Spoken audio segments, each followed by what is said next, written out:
Good morning students. तो आज हम बात करने वाले हैं करंट इलेक्ट्रिसिटी के बारे में। हमारा नया चैप्टर है करंट इलेक्ट्रिसिटी। बहुत ईजी चैप्टर है, आपको पूरा ध्यान से पढ़ना है, ठीक है। तो देखिए क्या क्या कहानी है, अच्छे समझना। देखो मैंने क्या कर, देखो करंट के बारे में अगर हम बात करें, करंट होता क्या है। तो करंट आप सब लोग जानते हो कि फ्लो रेट ऑफ चार्ज, सब लोग जानते हो कि फ्लो रेट ऑफ चार्ज, यानी कि आवेश के प्रवाह की दर। जानते हो क्या होता है, करंट होता है। बहुत बेसिक चीज़ है, कोई टफ चीज़ नहीं है, आप लोग सभी लोग जानते हो क्या कहानी है करंट की। लेकिन अब हम आगे बढ़ जाते हैं, करंट के बारे में और डिस्कशन करते हैं और बढ़िया बातें समझते हैं। तो देखिए करंट के बारे में और क्या जानते हैं। क्या रियलिटी में यही सिचुएशन होती है क्या करंट के लिए, कि चार्ज कंडक्टर के अंदर से ऐसे फ्लो करता है टी टाइम के अंदर, ऐसे स्टेट, क्या यही सिचुएशन होती है? नहीं, ऐसी सिचुएशन नहीं होती है। सिचुएशन दूसरी होती है, उसे समझते हैं क्या कहानी होती है, ठीक है। देखिए मान लो मेरे पास एक कंडक्टर है, तो कंडक्टर की डेफिनेशन क्या होगी मुझे बताइए भाई। कंडक्टर की डेफिनेशन होगी a conductor in which all the electrons are free to move. Conductor a material in which all the electrons are free to move, मतलब जिसमें जितने भी इलेक्ट्रॉन हो सारे के सारे दौड़ सकते हों। बोलो क्लियर है, मूव कर सकते हो, फ्री मूव करने के लिए फ्री हूँ। बोलो क्लियर है। अब रियलिटी में क्या होता है, कंडक्टर में हमें सारे इलेक्ट्रॉन अंधे होते हैं, सारे इलेक्ट्रॉन क्या होते हैं, अंधे, और साथ में पागल भी, साथ में क्या होते हैं, पागल भी। और वो ऐसे दौड़ते हैं, ये ले भाई इधर इधर इधर इधर इधर, ऐसे कोई उनका वो नहीं है, कोई फिक्स बात नहीं है, ऐसे ही घूमते रहते हैं पागलों की तरह, बिल्कुल बिल्कुल ऐसे ही घूमते रहते हैं पागलों की तरह। बोलो क्लियर है। रियलिटी में इस तरह से वो घूमते रहते हैं। अब सोचो, और काफ़ी तेज़ स्पीड से घूमते हैं, 10 की पावर 2 टू 10 की पावर 4 टू 10 की पावर 6 मीटर पर सेकेंड, इतनी स्पीड से वो दौड़ते हैं। अब रियलिटी में ये दौड़ते हैं, आपस में कोलिजन करते हैं, कुछ अच्छी टक्करें होती है, कुछ बुरी टक्करें होती हैं, टक्कर करते हैं, आपस में चलते रहते हैं, ऐसे दौड़ते रहते हैं। लेकिन अगर मैं बात करूं कि इनका नेट डिस्प्लेसमेंट कितना होगा, तो इनका नेट डिस्प्लेसमेंट होता है 0। कितना होता है? 0। और इस वेलोसिटी भी कितनी होती है इसकी? 0। याद रखेंगे, बहुत काम की चीज़ है। इसकी इनिशियल वेलोसिटी कितनी होती है? 0 होती है। फिर क्या होती है, इनके पास स्पीड होती है। क्या होती है? स्पीड होती है। स्पीड होती है, वेलोसिटी नहीं होती है। बोलो क्लियर है। ये समझो बिल्कुल ऐसी बात है कि मैं आपको एक कमरे में बंद कर दूं और आपसे कहूं कि कमरे में दौड़ते रहो, दौड़ते रहो। अब भाई जब मैं तुम्हें 1 महीने के लिए छोड़ दूँ उस कमरे में, तुम लगातार ऐसे दौड़ते रहो, सोचो तुम्हारे मोटर लगा दूँ, अब तुम चल रहे हो उस मोटर के साथ में, और मोटर तुम्हें कमरे में ऐसे चक्कर कटा रही है भैया, बुरी तरह से चक्कर लगा रहे हो तुम, और तुम टक्कर खा रहे हो आपस में सारे के सारे। लेकिन क्या तुम्हारा डिस्प्लेसमेंट होगा? क्या तुम इस कमरे में घूमते घूमते क्या स्कूल से बाहर निकल जाओगे? नहीं, पॉसिबल नहीं है। तुम रहोगे स्कूल में ही ना। बिल्कुल वही सिचुएशन है कि ये अंदर ही अंदर दौड़ते रहते हैं ऐसे, लेकिन इनका डिस्प्लेसमेंट कितना होता है? 0 होता है, without any external electric field. बोलो क्लियर है। मेरा कहने का मतलब समझिए कि कंडक्टर में सारे के सारे इलेक्ट्रॉन फ्री होते हैं, मूव करते हैं, कोलिजन भी करते हैं, यानी कि वो फ्लो करते हैं, लेकिन कोई करंट नहीं होता। क्यों नहीं होता? क्योंकि करंट वेलोसिटी की वजह से आता है, स्पीड की वजह से नहीं आता है। बोलो क्लियर है। ये सिचुएशन होती है कंडक्टर की। लेकिन जब इस पर एक्सटर्नल इलेक्ट्रिक फील्ड लगाया जाता है, तो इस पर क्या लगाया जाता है? एक्सटर्नल इलेक्ट्रिक फील्ड लगाया जाता है, तो क्या होता है? जैसे मान लो ये कंडक्टर,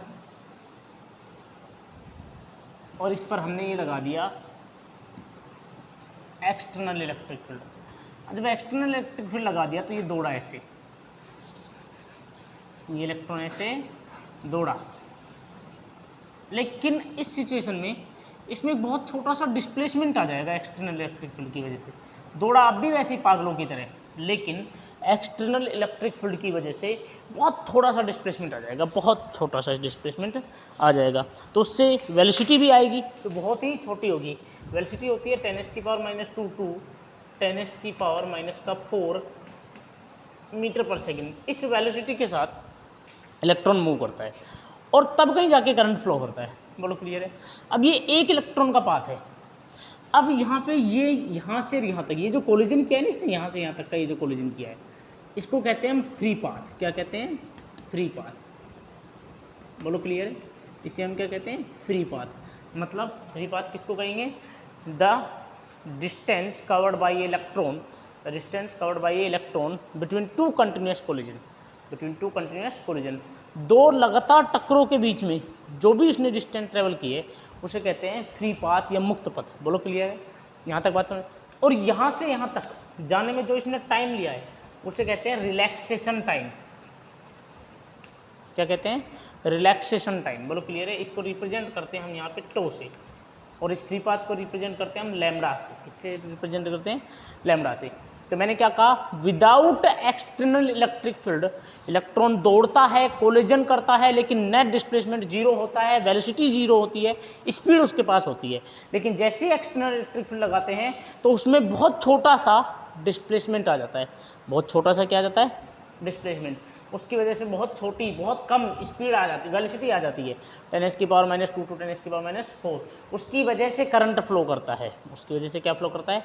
करंट फ्लो करता है। दो कंटिन्यूस कोलिजन के बीच की जो डिस्टेंस होती है उसे कहते हैं फ्री पाथ, लैम्बडा से रिप्रेजेंट करते हैं। और जो टाइम लेता है उसको हम कहते हैं रिलैक्सेशन टाइम, उसको हम टो से रिप्रेजेंट करते हैं। बोलो क्लियर है? यहाँ तक चीज़ें समझ में आ रही हैं? चलिए अब एक बात बताओ, अगर ऐसी सिचुएशन है तो क्या करंट को पढ़ना इजी हो जाएगा साइंटिस्ट के लिए? क्या साइंटिस्ट करंट को पढ़ पाएंगे बहुत अच्छे तरीके से? नहीं, बहुत टफ काम हो जाएगा उनके लिए। तो करंट पढ़ना बड़ी खतरनाक चीज़ हो जाएगी। कैसे पढ़ेंगे करंट को भाई? अब एक इलेक्ट्रॉन इतना चक्कर लगा रहा है, बहुत सारे इलेक्ट्रॉन तो बहुत सारे चक्कर लगाएंगे, बड़ी समस्या हो जाएगी। समझना, इस करंट इलेक्ट्रिसिटी को समझना बहुत टफ चीज़ हो जाएगी। तो साइंटिस्ट ने अजम्पशन किया, ये रियलिटी थी। अब उन्होंने कुछ अज्यूम किया। क्या अज्यूम किया? उन्होंने सोचा कि अगर ये सारे इलेक्ट्रॉन एक ही वेलोसिटी से मूव करने लगे, एक ही डायरेक्शन में मूव करें, तो किसी एक को भी पढ़ लो। अगर सारे इलेक्ट्रॉन जो ऐसे ऐसे पागलों की तरह दौड़ रहे थे, अगर वो एक ही डायरेक्शन में मूव करने लग जाएं और सबकी वेलोसिटी भी सेम हो, तो बिल्कुल ऐसा नहीं लगेगा जैसे सिपाही परेड कर रहे हो, जैसे आर्मी वाले परेड कर रहे हो, बिल्कुल क्यू में चले एकदम। तो किसी भी एक इलेक्ट्रॉन की स्टडी कर ले, पूरे करंट की स्टडी हो जाएगी कि नहीं हो जाएगी? बिल्कुल। साइंटिस्ट ने ऐसा ही अज्यूम किया। उन्होंने मान लिया कि भाई इलेक्ट्रॉन एक फिक्स वेलोसिटी से मूव करते हैं और एक ही डायरेक्शन में मूव करते हैं। उस वेलोसिटी को उन्होंने नाम दिया ड्रिफ्ट वेलोसिटी। क्या नाम दिया? Drift velocity. बोलो क्लियर है? क्या कहा साइंटिस्टों ने? साइंटिस्टों ने कहा कि मान लो ये कंडक्टर है। उन्होंने कहा कि मान लो ये भी चार्ज है, ये भी चार्ज है, ये भी चार्ज है, ये भी, ये और ये सब एक वेलोसिटी से मूव कर रहे हैं, एक ही डायरेक्शन में, बिल्कुल ऐसे। तो ऐसे नहीं लगेगा बिल्कुल ये इनमें टक्करें होंगी क्या? कोलिजन होगा क्या? बिल्कुल नहीं होगा। क्यों नहीं होगा? क्योंकि भाई सबकी वेलोसिटी सेम है, सबकी वेलोसिटी सेम है, बिल्कुल। इस वेलोसिटी को उन्होंने नाम दिया वी डी। सबकी डायरेक्शन भी सेम, वेलोसिटी भी सेम, इसका नाम दिया उन्होंने वी डी, ड्रिफ्ट वेलोसिटी। क्या नाम दिया? Drift velocity. हिंदी में से कहते हैं अपवहन वेग, अपवहन वेग। तो ये ड्रिफ्ट वेलोसिटी उन्होंने नाम दिया और ड्रिफ्ट वेलोसिटी हमें पढ़नी। बोलो क्लियर है? तो अब ड्रिफ्ट वेलोसिटी की डेरिवेशन, उसकी डेफिनेशन और उसके रिलेशन आज हम पढ़ने वाले। बहुत इंपॉर्टेंट चीज़ है ड्रिफ्ट वेलोसिटी। ड्रिफ्ट वेलोसिटी बहुत इंपॉर्टेंट है, ध्यान से पढ़ेंगे।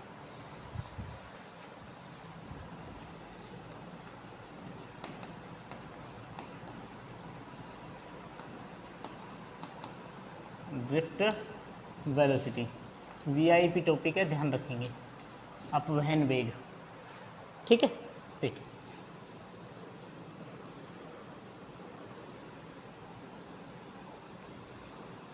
मान लो ये कोई कंडक्टर है,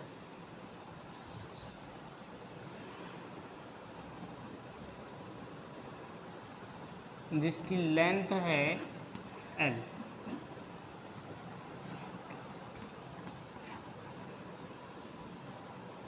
प्लस माइनस V वोल्ट की बैटरी से इसे कनेक्ट कर दिया गया। V वोल्ट की बैटरी से इसे क्या कर दिया गया? कनेक्ट कर दिया गया। ये पॉजिटिव टर्मिनल हो गया, ये नेगेटिव टर्मिनल हो गया, ठीक है। क्रॉस सेक्शनल एरिया हो गया A।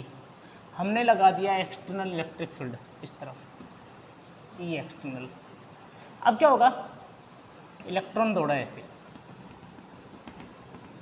ऐसे कोलिजन करते हुए, ऐसे ऐसे ऐसे। मान लिया ये पहली वेलोसिटी थी। अब देखो सीधी सी बात है, इस इलेक्ट्रॉन पर एक्सेलरेशन आया होगा। एक्सेलरेशन कितना आया होगा? मैंने एक्सेलरेशन आपको पढ़ाया था, क्या होता था? QE/m। तो यहाँ पर इलेक्ट्रॉन है तो EE बाई कितना? m, EE/m। आया कि नहीं आया? बहुत बढ़िया। तो इतना एक्सेलरेशन आया। तो अब इलेक्ट्रॉन पर जब लगातार कंटिन्यूसली एक्सेलरेशन लगता रहा तो उसकी वेलोसिटी भी बढ़ती रही। मान लो पहले कोलिजन में स्पीड थी v1 और टाइम लिया था इसने τ1 रिलैक्सेशन टाइम। दूसरे कोलिजन में स्पीड थी v2 और टाइम लिया था कितना τ2। तीसरे में स्पीड थी v3 और टाइम था कितना τ3। इसी तरह से nवें कोलिजन में स्पीड थी vn और टाइम था τn। टाइम कितना था τn। बोलो क्लियर है? तो पहले तो डेफिनेशन समझते हैं, इसकी डेफिनेशन क्या है। इसकी डेफिनेशन क्या है देखिए ये है कि एवरेज वेलोसिटी क्या है, एवरेज वेलोसिटी, यानी कि मैंने क्या कहा, a average velocity which used by electron to move from negative terminal, कौन से terminal, negative terminal to positive terminal in a conductor due to applied external electric field. बोलो क्लियर है? मैंने क्या कहा, a average velocity which is used by electrons from negative terminal to positive terminal in a conductor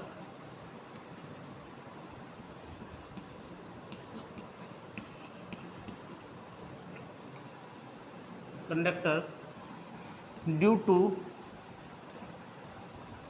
applied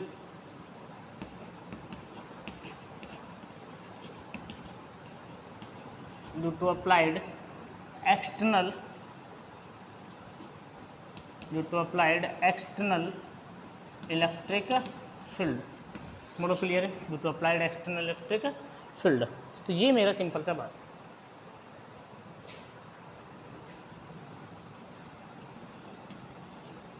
due to applied external electric field.